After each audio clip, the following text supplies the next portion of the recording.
Thank you so much for coming.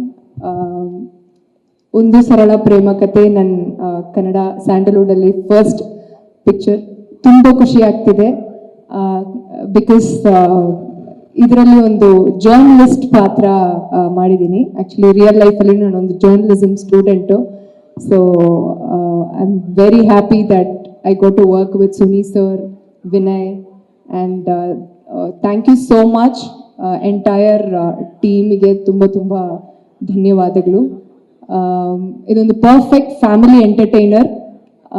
Please ನಿಮ್ಮ family ಜೊತೆ ಹೋಗಿ ನೋಡಿ, ನಿಮಗೆ ಖಂಡಿತ ಇಷ್ಟ ಆಗುತ್ತೆ ಅಂತ ಅನ್ಕೊತೀನಿ. ಕನ್ನಡ ಹುಡುಗಿಯರನ್ನ ಬಿಟ್ಕೊಡಲ್ಲ ಅಂತ ನನಗೆ ಗೊತ್ತು. ಸೊ ನಿಮ್ಮ ಸಪೋರ್ಟ್, ನಿಮ್ಮ ಬ್ಲೆಸ್ಸಿಂಗ್ಸ್ ಎಲ್ಲ ನನಗೆ ಬೇಕು. Thank you so much. So sweet. ಅವ್ರು ಹೇಳಿದಾಗೆ ಅವರು ಕನ್ನಡತಿ, ಚೆನ್ನೈಯಲ್ಲಿ ಹುಟ್ಟಿದ್ರು. ಕನ್ನಡದ ಮೊದಲನೇ ಸಿನಿಮಾ. ನಾವಂತೂ ಡೆಫಿನೆಟ್ಲಿ ನಿಮ್ಮ ಜೊತೆಗೆ ಇರ್ತೀರಾ ಅಲ್ವಾ? ನಿಮ್ಮ ಚಪ್ಪಾಳೆ ಮುಖಾಂತರ ನೀವು ಅವ್ರಿಗೆ ಎನ್ಕರೇಜ್ಮೆಂಟ್ ಅನ್ನ ಕೊಡಬೇಕು. Thank you so much for coming.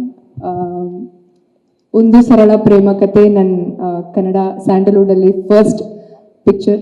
ತುಂಬ ಖುಷಿ ಆಗ್ತಿದೆ ಬಿಕಾಸ್ ಇದರಲ್ಲಿ ಒಂದು ಜರ್ನಲಿಸ್ಟ್ ಪಾತ್ರ ಮಾಡಿದ್ದೀನಿ. ಆ್ಯಕ್ಚುಲಿ ರಿಯಲ್ ಲೈಫಲ್ಲಿ ನಾನೊಂದು journalism student. So I am very happy that I go to work with Suni sir, Vinay, and thank you so much entire ಟೀಮಿಗೆ ತುಂಬ ತುಂಬ ಧನ್ಯವಾದಗಳು. ಇದೊಂದು ಪರ್ಫೆಕ್ಟ್ ಫ್ಯಾಮಿಲಿ ಎಂಟರ್ಟೈನರ್. ಪ್ಲೀಸ್ ನಿಮ್ಮ ಫ್ಯಾಮಿಲಿ ಜೊತೆ ಹೋಗಿ ನೋಡಿ, ನಿಮಗೆ ಖಂಡಿತ ಇಷ್ಟ ಆಗುತ್ತೆ ಅಂತ ಅನ್ಕೊತೀನಿ. ಕನ್ನಡ ಹುಡುಗಿಯರನ್ನ ಬಿಟ್ಕೊಡಲ್ಲ ಅಂತ ನನಗೆ ಗೊತ್ತು. ಸೊ ನಿಮ್ಮ ಸಪೋರ್ಟ್, ನಿಮ್ಮ ಬ್ಲೆಸ್ಸಿಂಗ್ಸ್ ಎಲ್ಲ ನನಗೆ ಬೇಕು. Thank you so much. So sweet. ಅವ್ರು ಹೇಳಿದಾಗೆ ಅವರು ಕನ್ನಡತಿ, ಚೆನ್ನೈಯಲ್ಲಿ ಹುಟ್ಟಿದ್ರು. ಕನ್ನಡದ ಮೊದಲನೇ ಸಿನಿಮಾ. ನಾವಂತೂ ಡೆಫಿನೆಟ್ಲಿ ನಿಮ್ಮ ಜೊತೆಗೆ ಇರ್ತೀರಾ ಅಲ್ವಾ? ನಿಮ್ಮ ಚಪ್ಪಾಳೆ ಮುಖಾಂತರ ನೀವು ಅವ್ರಿಗೆ ಎನ್ಕರೇಜ್ಮೆಂಟ್ ಅನ್ನ ಕೊಡಬೇಕು.